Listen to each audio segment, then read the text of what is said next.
高太，依家 TVB 10點半有個講漏水嘅節目，你有冇留意？滴水不漏拯救隊，梗係有啦。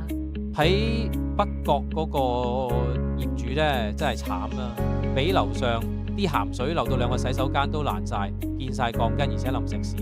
住喺度呢都覺得好危險，應該點解救？遠仔，呢種樓上漏水落樓下嘅個案相當普遍，通常都係防水層或者喉管出現破損，引致漏水，之後滲水氧化石屎中鋼筋，鋼筋膨脹逼爆石屎，如果唔及時維修，只會越嚟越嚴重啦，好危險。高太，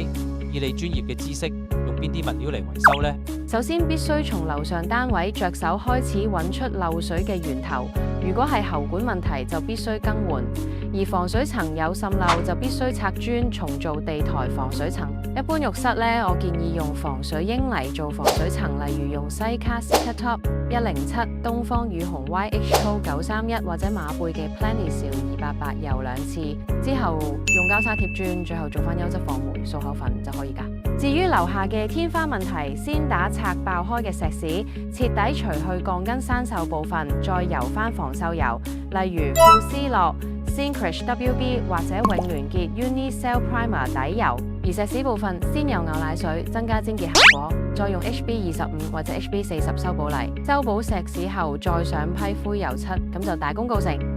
個節目度呢，有兩個 case 係天台漏水落頂樓嘅。咁用喺天台嘅防水物料又有冇分別呢？做天台防水要徹底嘅話，可以考慮全面打拆天面，重新再做防水層。防水物料選擇可用油性防水英泥同埋黑膠，先油黑膠，跟住再批最少1寸厚嘅英泥沙，跟住黐磚就得㗎啦。至於做防水英泥，由於天台溫差比較大，就要用高彈性，即係斷裂延伸比率高嘅防水英泥，做法相對簡單，油2次再黐磚就得㗎啦。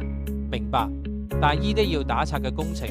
都唔係一時三刻就可以完成，而且費用都比較高。有冇啲相對簡單快捷嘅方法呢？外牆、天台、露台、窗邊，如果唔涉及喉管損壞嘅情況之下，單純防水層滲漏、瓷磚面嘅話，建議先油萬用底油，增加粘結強度，再油高彈性外露纖維防水膜，最好係用斷裂延伸達300%或者以上嘅高彈性防水膜，油2次，例如西卡 Cica-Lastic 560、東方雨虹900、908，4至6小時乾，操作簡易。高太，果然係物料專家，希望呢啲業主早日可以解決到漏水嘅問題。揾高見，一站式防水維修物料就係咁簡單。